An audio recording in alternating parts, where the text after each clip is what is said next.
Okay, imagine this. You turn in say, a 20-page essay right at the deadline, 11:59 p.m. Oh, And by 12:01 a.m., you get detailed feedback. Not just grammar, but like the actual strength of your argument. almost instant turnaround. Exactly. And here's the really wild part. AI grading systems. They can crunch through thousands of these complex assignments, essays included, in just minutes. Yeah, and some studies are showing they might even be more consistent than human graders. No fatigue and no unconscious bias kicking in. Kind of mind-blowing, right? And that efficiency, that potential, is why we're doing this deep dive today.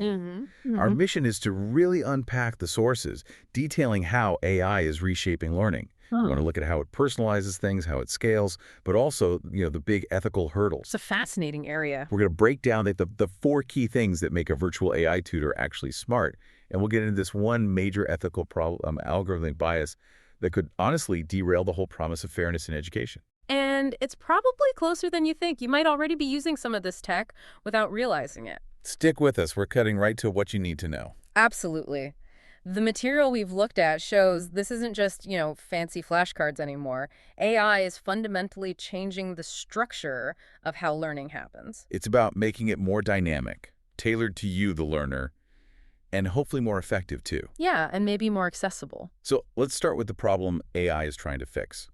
Traditional schooling, fundamentally, it's one size fits all, right? Pretty much. Everyone moves at the same pace. Yeah, so if you're stuck on, the Pythagorean theorem, you still have to sit through the next lecture on something else, just waiting for the class to catch up or for the teacher to circle back.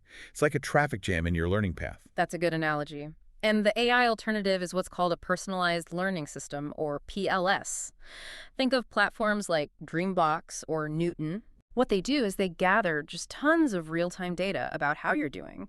Performance, how fast you answer, where you click, even if you hover over a hint button for a while. Wow, really? Like cursor movement? Yeah, all these little behavioral signals. And they use all that data to build a unique learning path just for you. Okay, but how does it actually know when to step in? If I'm cruising along and then suddenly hit a wall, how does it react so fast? That's where the adaptive learning algorithms come in. They perform these constant micro-level interventions. Macro-level interventions? Yeah, think of it like a super attentive teaching assistant, always watching. If you're acing algebra, it doesn't make you do endless repetitive problems. It notices you've got it and moves you to more advanced stuff. So it skips ahead. Right. Yeah. But if you suddenly start struggling with, say, geometry, it doesn't just give you the same explanation over and over. It tries to figure out why you're stuck. Yeah. Did you miss a key concept earlier? Are you having trouble visualizing shapes? It diagnoses the specific issue and then changes its teaching approach right then and there, instantly. So it's not just about pace, faster or slower. It's actually changing how it teaches based on what I need in that moment. That adaptability. That sounds powerful. What is? And are there results? Does this actually work better in practice? Oh, yeah, definitely. The sources we looked at confirm students using these systems tend to progress faster. And one big study found that this personalized approach can boost student retention and engagement by over 30%. 30%? That's significant. It really is. When learning feels like it's built just for you, you're just more likely to stay engaged. Makes sense. Okay, so that's managing the what and when of learning with PLS. But what about the interaction part? The one-on-one coaching feel. How does AI scale that? Let's talk about intelligent tutoring systems, or IDES. Right, IDES. These are designed to mimic that really effective one-on-one tutoring experience. They're way more sophisticated than the old computer-based training stuff. How so? What makes them intelligent? Well, the real magic is in how 4 core parts work together. This is kind of the secret sauce you mentioned earlier. Okay, the 4 components. Lay them out for us. So first, you've got the knowledge base. That's just the subject matter, the facts, the concepts. Got it, the textbook part. Pretty much. Then second, there's the student model. And this is where it gets really interesting. It's not just tracking your scores. Right, you said it tracks behavior too. Exactly. How often did you need a hint? How many mistakes did you make on a certain type of problem? It even tries to infer things like frustration levels. It builds this detailed profile of you as a learner, constantly updating. Wow, so it knows my strengths, my weaknesses, maybe even when I'm about to give up. That's the goal. And that detailed profile feeds directly into the third, and maybe the most crucial part, the pedagogical module. Pedagogical, so the teaching strategy part. Exactly. This is the brain deciding how to teach you based on your profile. Does the student model suggest you learn best by exploring? It might offer a discovery activity. Are you ready to connect ideas? Maybe it starts a sort of Socratic dialogue. Huh. It picks the teaching tactic that fits your needs at that moment, and all of this interaction happens through the fourth component, the user interface. And these days, that interface feels much more like talking to someone, right? That's the large language models, the LLMs, and natural language processing, NLP. Precisely. They allow the ITS to have pretty nuanced conversations, offer hints that feel natural, explain things step by step, and crucially, they're available 24/7. That 247 availability is huge. For any student pulling an all-nighter or just needing help outside class hours, that's a game changer. Absolutely. And this theme of efficiency carries right over to the teachers, particularly with automated grading. Ah, yes, the instant feedback we started with. It saves instructors an enormous amount of time. And the tech is getting quite sophisticated. It uses advanced NLP, things like semantic analysis, and cosine similarity. Cosine similarity. Sounds technical. How does that work for, say, grading an essay? Well, it's trying to gauge the meaning, not just the words. Think of it like this. The system has an idea, a sort of mathematical representation of what a perfect answer or a strong argument looks like a target vector in space. Okay. A vector. Yeah, and cosine similarity measures how close the vector of the student's essay is to that target.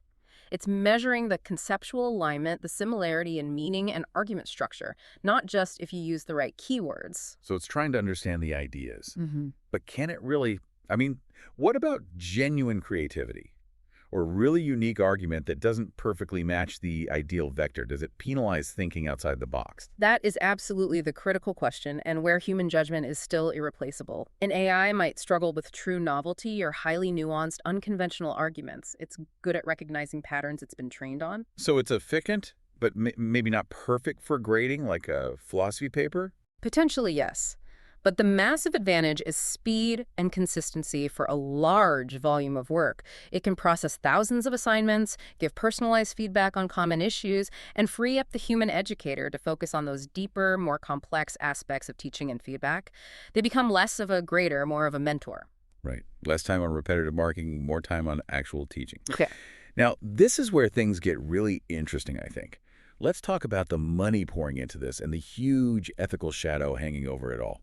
Yeah, the investment is staggering. It tells you where the market thinks this is going. The overall ed tech market is massive, projected over $404 billion by 2025. $400 billion. Wow. But the specific AI and education slice, that's expected to leap from around $5.88 billion this year, 2024, to something like $32.27 billion by 2030. Whoa, that's what, like a 5 or 6-fold increase in 6 years? Yep, it's about a 31% compound annual growth rate. Huge momentum. Why such explosive growth? What's driving that confidence? Well, part of it is that schools aren't just adding AI features. They're starting to see AI as the core operating system for learning. It's replacing older digital tools entirely. And a big part of the value proposition comes from real-time analytics. Analytics, meaning tracking student progress. Yes, but much deeper. Monitoring click patterns, how long you spend on tasks, error rates, the types of activities you engage with. All this data allows for proactive intervention. Proactive intervention, meaning spotting struggling students earlier. Exactly. The sources show that institutions using these kinds of analytics can often identify students who are falling behind by the middle of the course, sometimes even as early as week 3. Compared to traditional methods where you might not know until the final exam. Right. That early warning allows counselors or instructors to step in way sooner, which significantly boosts student retention rates. That's a major institutional benefit. Okay, so the efficiency and the potential for improving outcomes are clear. But you mentioned an ethical shadow. Yes, and this is critical. The promise of AI is often framed around equity, giving every student exactly what they need. But there's a huge risk, what the sources call the critical ethical chasm, algorithmic bias. Bias. But aren't algorithms supposed to be objective, just math and data? That's the dangerous misconception. They are objective about the data they're trained on. And that data, it's historical student data, which reflects all the existing societal inequalities and biases. So if past data shows certain groups underperformed, the AI learns that pattern. Precisely. If the data, historically, shows that students from under-resourced schools struggle in advanced math, the algorithm might learn to associate that background with lower potential. So it could underestimate a student based on their zip code or background, even if they're brilliant. Research suggests exactly that. There are documented concerns and some evidence that predictive algorithms can underestimate the potential of students from minority or low-income backgrounds, while potentially overestimating students from more privileged groups simply because that's what the historical data reflects. And if an algorithm flags a student as low potential early on, that could change how the system treats them. Yes, that's the fear of the self-fulfilling prophecy. The system might, following its programming, recommend less challenging pathways, offer fewer opportunities for advanced work, effectively holding that student back based on a biased prediction. Wow. That's the exact opposite of equitable education. Yeah. That actually reinforces inequality. It's a fundamental contradiction to the core promise. And alongside bias, you also have, major concerns about data privacy and security, plus often significant resistance from teachers who worry about being replaced or devalued. These are real implementation hurdles. It's a lot to navigate. Yep. Okay, before we wrap up, let's touch on a sort of hidden bonus, something many of us might already be using without thinking about the AI behind it. Right, the language learning aspect. AI is making huge strides there. Yeah. How so? Well, think about apps like Duolingo or Babbel. They use sophisticated AI to constantly adjust the difficulty level based on exactly how you're doing with vocabulary, grammar, everything. Okay, adaptive difficulty. Makes sense. But they also use advanced speech recognition. They can give you real-time feedback on your pronunciation. Oh, right. Well, Telling you if you actually sound like a native speaker. exactly. It analyzes your phones, your intonation, and gives immediate pointers. That's incredibly valuable for actually learning to speak a language, not just read it. You don't always need a human tutor right there for that basic correction. And the translation tech itself is way better now, too, isn't it? Miles better. It's moved way beyond just swapping words. Modern AI translation understands context, grasps nuance, can even handle idioms and cultural references much more effectively. That's huge for, multilingual classrooms, right? Giving students real-time support in understanding complex materials. Absolutely. It's a powerful tool for bridging language barriers in education. Okay, so let's quickly recap this deep dive.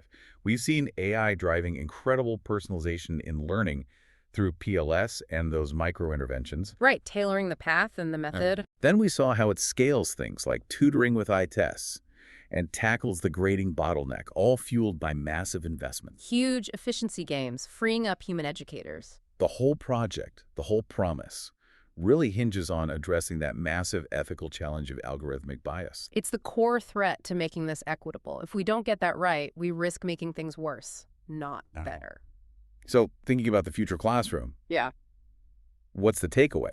It seems the goal shouldn't be AI replacing teachers, right? No, definitely not. It's about AI complementing teachers, augmenting their abilities, taking over the repetitive tasks, providing data insights, but leaving the uniquely human aspects, mentoring, fostering creativity, ethical guidance to the humans. Which means we need strong ethical rules, lots of oversight, maybe regular checks on these algorithms to make sure they're fair and transparent. Essential. Success really depends on building a true human-AI partnership, grounded in ethics. Well, thank you for joining us on this exploration of AI in education. We really hope you walked away with a clearer picture of this transformation. Maybe some insights that, frankly, 99% of people haven't quite grasped yet. Hope it was useful. And get ready for our next deep dive.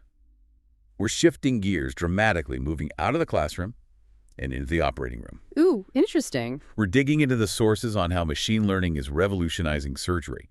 Think predictive models that spot potential complications before the first cut, and robot-assisted procedures with unbelievable precision. You will not believe the success rates they're seeing now, especially in complex areas like robotic spine surgery. Definitely don't miss that one.